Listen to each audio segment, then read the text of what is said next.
આપીશું ત્યારે નર્મદાના વિસ્થાપિતોને આજે ગાંધીનગર 50 ધક્કા ખાવા પડે છે, પણ આજ દિન સુધી એક પણ લાભ નથી મળ્યો. એનો જવાબ એમણે આપવો જોઈએ. એમનો જવાબ કેમ નથી આપતા? આજે તુરખેડામાં જે મારા બેન હતા, એ બેન જ્યારે એને પ્રસૂતિની પીડા ઉપડી, એને ડિલિવરી માટે લઈ જવાનું હતું, એ ગામમાં રસ્તો નહીં હોવાના કારણે સાથીઓ ત્યાં 108 નહીં પહોંચી. 108 નહીં પહોંચી એ બેનને ઝોલીમાં લઈને ગામના આગેવાનો નીકળ્યા. 3 કિલોમીટર ચાલતા ચાલતા ચાલતા બેનનું રસ્તામાં પીડાથી તડપી તડપીને એનું મૃત્યુ થયું. એક નાના બાળકને જન્મ આપીને માતા ગુજરી ગયા.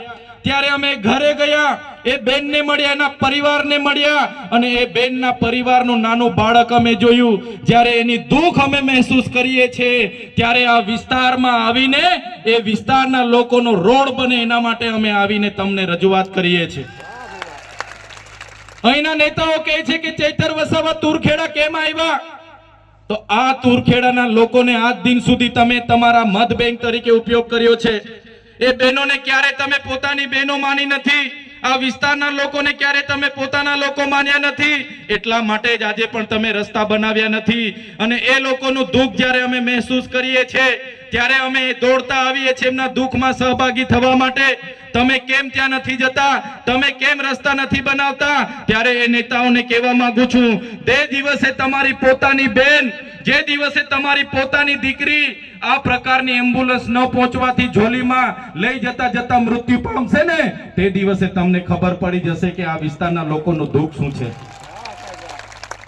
આ વિસ્તારના લોકોને જે હેરાનગતિ થાય છે. આજે અહીંયા કાંદા ગામ છે, કાંદા ગામના લોકોએ મને રજૂઆત કરી, સાહેબ અમારા ગામમાં આંગણવાડી નથી, બાળકોને બેસવા માટે આંગણવાડી નથી. વિચાર કરો આ પરિસ્થિતિ. 30 વર્ષથી ભારતીય જનતા પાર્ટીનું શાસન છે, છતાં છે કોના પાપે? તો જે નેતાઓને આપણે ચૂંટીને મોકલીએ છીએ, એ નેતાઓ પોતાની સરકાર હોવા છતાં એ સરકારની વાહવાહી કરે છે, આપણા લોકોનું સાંભળતા નથી. એ જાહેર વિસ્તારમાં નર્મદાનું પાણી મળે એના માટેની રજૂઆત હોય, નર્મદા વસાહતવાળાને વળતર મળે એની માટેની રજૂઆત હોય, આપણને સારા શિક્ષકો મળે એની માટેની રજૂઆત હોય, આપણા બાળકોને સારી શાળા મળે એની માટેની રજૂઆત હોય, આ વિસ્તારના બાળકોને કુપોષણ દૂર કરવાની રજૂઆત હોય. આ લોકોનું એમના સરકારમાં ચાલતું નથી.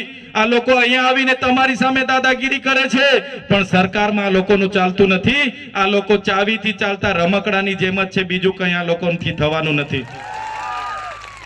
ત્યારે અમારી સભામાં જ્યારે મોટે ભાગેના લોકો આવે તો ભારતીય જનતા પાર્ટીના નેતાઓ એમના લાગતા વળગતા ભૂમાફિયાઓ, બુટલેગરો અમારા લોકોને ડરાવવાની વાત કરે છે. કહે છે કે ભાઈ આજે તમે ચૈતરભાઈ વસાવાની સભામાં કેમ ગયા હતા? કેમ તમે ભાષણ સાંભળવા ગયા? હવે તમને ઝૂંપડું નહીં મળશે, હવે તમે મનરેગામાં રોજગારી નહીં મળશે, અમે તમને જોઈ લઈશું. ડરાવે છે, ધમકાવે છે, ને અમારો માણસ નબળો હોય એને મારી પણ દે છે. ત્યારે આ ભાજપના નેતાઓને કહેવા માંગુ છું, આ ચૈતર વસાવાની ટીમ છે, અરવિંદ કેજરીવાલની ટીમ છે, આ કોઈ કોંગ્રેસ વાળા નથી. અમારા લોકોને હવે પછી તમે હાથ લગાડશો, તમારા બધાના મોર બોલાવી દઈશું અમે. મોર બોલી જશે. આવનારા દિવસોમાં બધાને છોડવાના નથી. ત્યારે આ વિસ્તારના 28 ગામોમાં હવે હાઇડ્રો પ્રોજેક્ટ આમણે મંજૂર કરી દીધો. ભાજપના સરપંચોએ બારોબાર ઠરાવો આપી દીધા, ભાજપના તાલુકા પ્રમુખે બારોબાર ઠરાવ આપી દીધો, જિલ્લા પ્રમુખે મંજૂરી આપી દીધી, અને હાઇડ્રો પાવરનો પ્રોજેક્ટ આવે છે. ખબર છે ને બધાને? 28 ગામોના લોકોનું સર્વે થાય છે. કલેક્ટર અને એમના એસપી પોલીસનો ઉપયોગ કરીને બળજબરી પૂર્વક ત્યાં ગ્રામ સભાઓના ઠરાવો માંગે છે, જમીનોના સર્વે કરાવે છે, અને અદાણીને અંબાણીને આ વિસ્તારની જમીનો આપવાની વાત કરે છે. ત્યારે આ ભાજપના નેતાઓને, એમના મંત્રીઓને, એમની કલેક્ટરને, એમના એસપીને હું કહેવા માંગુ છું, અમારો આદિવાસી સમાજ એ સંવિધાન અને સંવાદમાં માનનારો છે. જે દિવસે અમારા સમાજને તમે આ પ્રકારની જમીનો છીનવવાની વાત કરશો, હાઇડ્રોજન પ્રોજેક્ટના નામે જમીનો લેવાની વાત કરશો, તે દિવસે અમારા તીરકામઠા, પાલિયા અને ભાલા લઈને અમે રોડ પર ઉતરીશું. તમારી પોલીસ, તમારું જંગલ ખાતું અને તમારા કલેક્ટર પણ અહીંયા ઉભા નહીં રહેશે. અમે અમારા ઘરમાં આ ભાલા પાલિયા અને ધારિયા અને તીરકામઠા એ કોઈ શણગાર માટે નથી મૂક્યા. જે દિવસે અમને જરૂર પડશે એ દિવસે ભાલા પાલિયા તીરકામઠા લઈને અમે રસ્તામાં બી ઉતરીશું.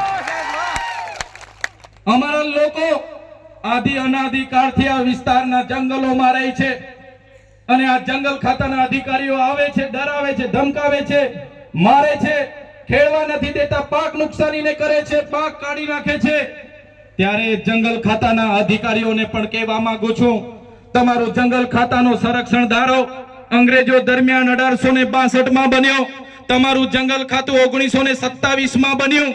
અમારો આદિવાસી આદિ અનાદિ કાળથી હજારો વર્ષથી અહીંયા રહે છે. તમારી સરકાર પણ નહોતી, તમારું જંગલ ખાતું પણ નહોતું, તમારું પોલીસ ખાતું પણ નહોતું. એના પહેલા આદિવાસી અને જંગલ અહીંયા હતા અને એ જંગલો અમારા આદિવાસીઓએ સાચવેલા છે. ત્યારે આજના મંચ પરથી જંગલ ખાતાવાળાને પણ કહેવા માંગુ છું, કાન ખોલીને સાંભળી લે. અમારા ખેડૂતોના બાકી પેન્ડિંગ દવાઓ છે તાત્કાલિક ધોરણે મંજૂર કરી દે.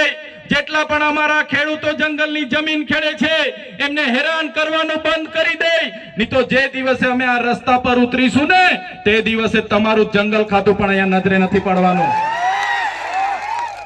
અમે આઝાદીમાં લડત આપી, અમે ગુરુ ગોવિંદજી અમારા માટે લડ્યા છે, આદિવાસી માટે રૂપસિંહ નાયક લડ્યા છે, ભૈજી બારિયા લડ્યા છે, બાબરિયા બારિયા લડ્યા છે, અમારા માટે રવજી નાયક લડ્યા છે, અમારા માટે બિરસા મુંડા લડ્યા છે, અમારા પૂર્વ ટાટિયા મામા ખાજ્યા નાયક લડ્યા છે, અમારા માટે જલકારી બાઈ લડ્યા છે.